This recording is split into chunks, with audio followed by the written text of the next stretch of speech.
सप्रेम साहिब बंदगी साहिब। नमस्कार, मेरा नाम है विकास कबीर और आप देख रहे हैं वी कबीर विचार द्वारा प्रस्तुत विशद विवेचन। यह विवेचना विशुद्ध रूप से सद्गुरु कबीर साहिब द्वारा अपने परम शिष्य धनी धर्मदास जी साहिब को सत्योपदेशित सत्यज्ञान पर आधारित है।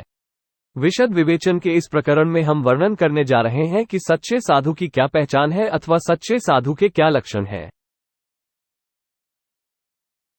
साधु या सत्पुरुषों की महिमा का गुणगान सभी धर्मों में किया गया है। साधु का तात्पर्य जिसमें साधुता हो, संतत्व हो, ऐसे पुरुष से है। सामान्यतया लोग वेशभूषाधारी जटाजूटधारी पुरुष को ही साधु समझते हैं। साधु या संत तो सदाचारी, विनम्र, समदृष्टा एवं साहब की भक्ति में लीन रहने वाले को ही कहा जाता है। ऐसे संत न केवल तन से पवित्र होते हैं बल्कि मन से भी पवित्र होते हैं। उनका हृदय मक्खन नवनीत के समान कोमल होता है, जो लोगों के दुख को देखकर पिघल जाता है, द्रवित हो जाता है। अर्थात वे परम दयालु, कृपा के सागर होते हैं। ऐसे संतों के कारण ही यह सृष्टि स्थिर है। वे सांसारिक प्रपंचों से दूर, तप में लीन, मान अपमान, राग द्वेष आदि द्वंद्वों से परे, जाति पाति के भेदों से पृथक रहते हैं।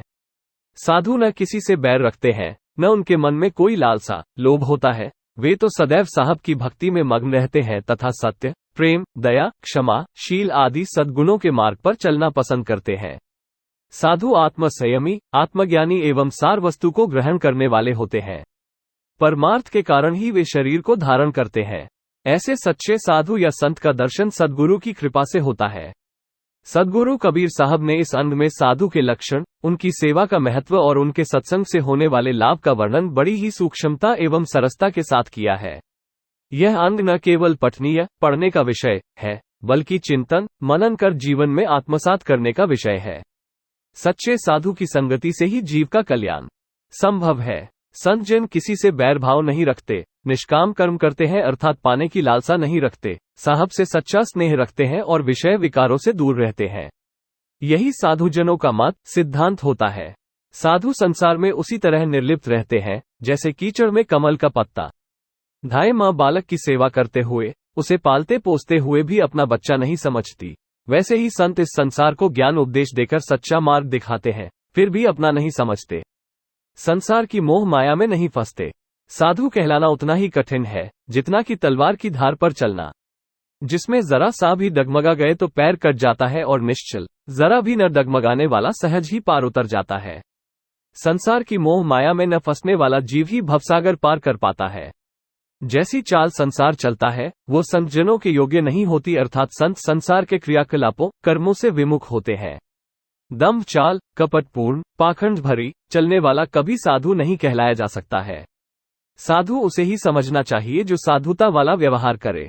परमार्थ में लगा रहने वाला, सबसे मधुर वचन बोलने वाला ही साधु होता है।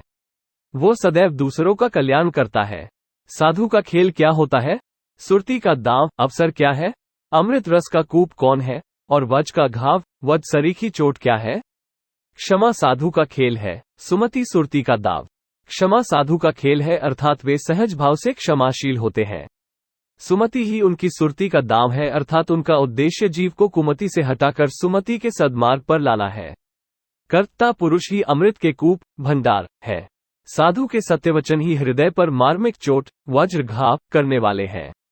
साधु ऐसा होना चाहिए जो दुखी व्यक्ति को और कष्ट न दे बल्कि सांत्वना, सहारा प्रदान करे। जैसे माली बगीचे में बसता है फिर भी फूल फल नहीं तोड़ता, बगीचे को नुकसान नहीं पहुंचाता, वैसे ही साधु को संसार में रहकर किसी को कष्ट नहीं पहुंचाना चाहिए। साधु को राह के रोड़े की तरह होना चाहिए, जो सभी प्रकार के दुख सुख सहन करते हुए अपना निवास स्थान न छोड़े। अर्थात संत को संसार के सभी सुख दुख समान रूप से देखने चाहिए। सब पाखंड और अभिमान छोड़कर रास्ते का रोड़ा कंकड़ बन जा, क्योंकि साधु वही होता है जो किसी भी रूप में अपने पथ से विचलित नहीं होता, परंतु राह का रोड़ा पंथ पर चलने वाले को कष्ट पहुंचाता है। इसलिए साधु को रास्ते की धूल के समान होना चाहिए। धूल भी हुई तो क्या हुआ, उड़कर शरीर में चिपकती है, आंखों में पड़ने पर बहुत कष्ट देती है। अतः साधु को पानी जैसा होना चाहिए। पानी भी हुआ तो क्या हुआ, जो ठंडा गर्म होता है उससे भी परेशानी होती है। इसलिए साधु को परमात्मा या ईश्वर जैसा होना चाहिए। यदि ईश्वर हो गया तो भी क्या, स्वयं कर्ता निर्माण करने वाला और हरता हरने वाला बन बैठेगा। इसलिए साधु को साहेब का भजन करते हुए निर्मल बन जाना चाहिए। यदि निर्मल भी हो गया तो क्या हुआ? निर्मल को भी कोई आधार या पात्र चाहिए। मल और निर्मल के द्वंद से भी पार रहने वाले साधु कोई और है, अर्थात बिरले पुरुष ही द्वंदातीत, सबके पार, सर्वातीत, विशुद्ध चैतन्य मात्र होते हैं। पूरे वन में सब वृक्ष चंदन के नहीं होते, शूरवीर का कोई दल या समूह नहीं होता, पूरे समुद्र में मोती नहीं भरे होते। ये सब ढूंढने से मिलते हैं। इसी भांति साधु तो जग में बहुत मिलते हैं, परंतु सच्चा साधु बहुत मुश्किल से मिलता है। अधिकतर तो भेषधारी ही होते हैं। जिस प्रकार सिंह समूह में नहीं रहते, हंस पंक्ति में नहीं चलते, लाल गठरी भर नहीं पाए जाते, ये सब एकल रूप में या बहुत कम संख्या में एक स्थान पर पाए जाते हैं। उसी प्रकार साधु संत जमात लेकर नहीं चलते, वे दल या झुंड नहीं बनाते। विशद विवेचन के इस एपिसोड में इतना ही। इसके अतिरिक्त यदि आप इस विषय में अपनी कोई बात, राय या सुझाव हमसे साझा करना चाहते हैं तो कमेंट बॉक्स में अवश्य कीजिएगा। इन्हीं शब्दों के साथ बहुत बहुत धन्यवाद। सप्रेम साहिब बंदगी साहिब।